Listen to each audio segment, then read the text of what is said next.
Welcome back ناظرین. Senator حاجی عدیل صاحب سے سوال کروں گی. سینیٹر صاحب, آپ کا کیا خیال ہے؟ آپ نے میرے دونوں مہمانوں کے تجزیے سنے, لیکن شیخ صاحب نے ایک بڑا اچھا پوائنٹ اٹھایا کہ D G I S I comes under وزیر اعظم, تو وہ ان کو جانے سے پہلے بھی انفارم کرنا ہوتا ہے اور واپس آنے کے بعد بھی انفارم کرنا ہوتا ہے, لیکن انہوں نے یہ چیز بائی پاس کی.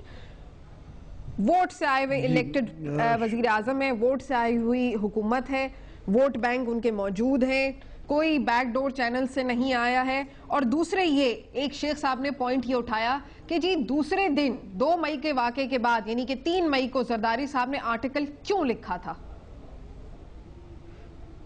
شکریہ. دیکھیں, آج ہم نے کوشش کی تھی کہ منصور صاحب جو ہیں ان کے بیان پر آج ہم سینٹ میں بحث کریں. ہماری پارٹی نے کوشش کی تھی کہ جو تازہ انہوں نے بیان دیا تھا ہمیں اجازت نہیں ملی, جس پر میری پارٹی نے واک آؤٹ کیا تھا. کاش دوسری پارٹیاں جناب مسلم لیگ, اپوزیشن یا پیپل پارٹی ہمیں سپورٹ کرتی کہ ہم اس پر بحث کریں. ایک تو یہ بات ہے, ہمیں موقع نہیں ملا. اچھا ہے کہ آج کچھ باتیں میں یہاں کر لوں گا. دوسری بات یہ ہے کہ اب یہ سپریم کورٹ کے لیے بہت بڑا امتحان ہے کہ ایک مفروضہ خط کی بنیاد پر انہوں نے صدر پاکستان کو بھی کہا کہ جواب دو, commander in chief I S I کے چیف کو بھی, اور ایک ایسے شخص کو جو پاکستان آیا اور اس سے پوچھا بھی نہیں گیا اور اسے کہا گیا کہ تم پاکستان چھوڑ کے نہیں جا سکتے ہو.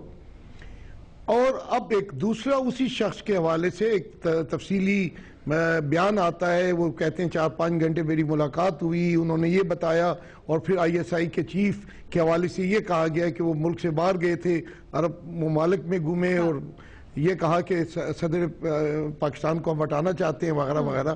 اب سپریم کورٹ ایک نیا سوموٹو موشن لے, ایک نیا کمیشن بنائے اور پھر پوچھے ان سب سے. پہلی بات تو یہ ہے.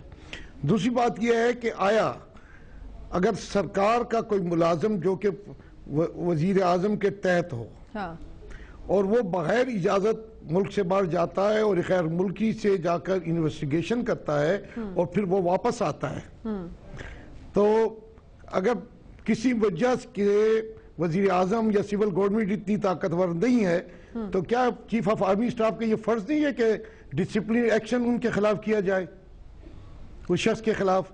جب ایبٹ آباد کا واقعہ ہوا تھا تو پاشا صاحب پارلیمنٹ کے پاس آئے اور کہا کہ جناب میرے بچوں نے مجھے کہا ہے آج صبح پارلیمنٹ کے آپ استعفیٰ دے دیں, میں آپ سے پوچھتا ہوں. حقانی صاحب نے تو آ کے پارلیمنٹ سے نہیں پوچھا کہ میں استعفیٰ دوں یا نہ استعفیٰ دوں.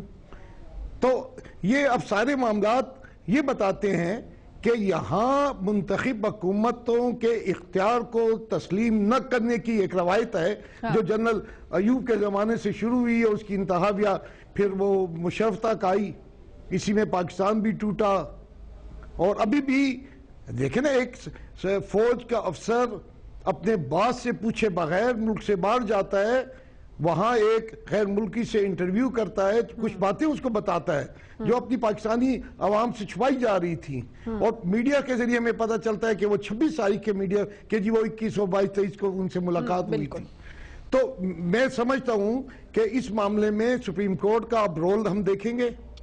ہم یہ دیکھیں گے کہ چیف آف آرمی اسٹاف کیا ایکشن لیتے ہیں یہ اس شخص کے خلاف, کہ وہ شخص کس کی اجازت سے گیا, اس نے اپنے باس سے تو نہیں پوچھا. پیپلز پارٹی پھر جو بار بار یہ رونا رو رہی ہے کہ ان کے خلاف سازشیں ہو رہی ہیں, تو پھر صحیح رو رہے ہیں. میں عرض کر دوں, پاکستان میں جب بھی سویلین گورنمنٹ آتی ہے, کسی کی بھی آتی ہے, یہ میاں صاحب کے ساتھ کیا ہوا تھا. لیکن شیخ صاحب کا یہ بھی پوائنٹ ہے حاجی صاحب کہ اگر آج یہی حکومت قوم کو اعتماد میں لے کر آپ نے کہا کہ زرداری صاحب نے ایک مضمون لکھا ہے. دیکھیں زرداری صاحب نے کہ مضمون کی میں بات کروں پھر آپ درمیان میں بولے. زرداری صاحب نے مضمون لکھا ہے, ساری دنیا نے کہا ہے کہ القاعدہ کے خلاف ایکشن لو, اور یہ نیٹو کی جو فورسز آئی ہوئی ہیں افغانستان میں, وہ ان کو جو مینڈیٹ ملا ہے وہ تو یونائیٹڈ نیشن کا مینڈیٹ ہے. اب القاعدہ کا چیف اسامہ ہمارا دشمن ہے کہ نہیں, یا تھا جب زندہ تھا؟ تو پہلی بات تو یہ ہے کہ اسامہ کے مرنے کی اطلاع یا قتل ہونے کی اطلاع جب ملی تو اس کو تو ویلکم کیا سب نے, اچھا ہوا ہے. اب دوسرا مسئلہ یہ تھا کہ پاکستان میں غیر ملکی طیارے وہ آئے, ہیلی کاپٹرز آئے, اور ہماری فورسز کو کوئی چند گھنٹے تک پتہ نہ چلا. ایک اگر واقعی وہاں اسامہ تھا تو یہ نہیں پتا چلا کہ اتنے سالوں سے کیسے تھا وہاں.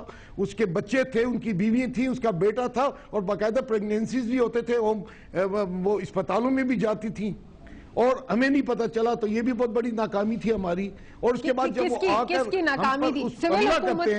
یہ ایک دوسرا مسئلہ ہے. دیکھیں, دو میں اسامہ کا قتل یا اسامہ کا مر جانا وہ ہمارے لیے فائدے کا باعث, خوشی کا باعث تھا, اس لیے صدر پاکستان نے ویلکم کیا.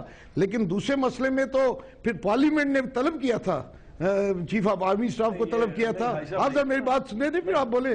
آپ کی یہ روایت غلط ہے. آپ اس لیے مار کھاتے ہیں.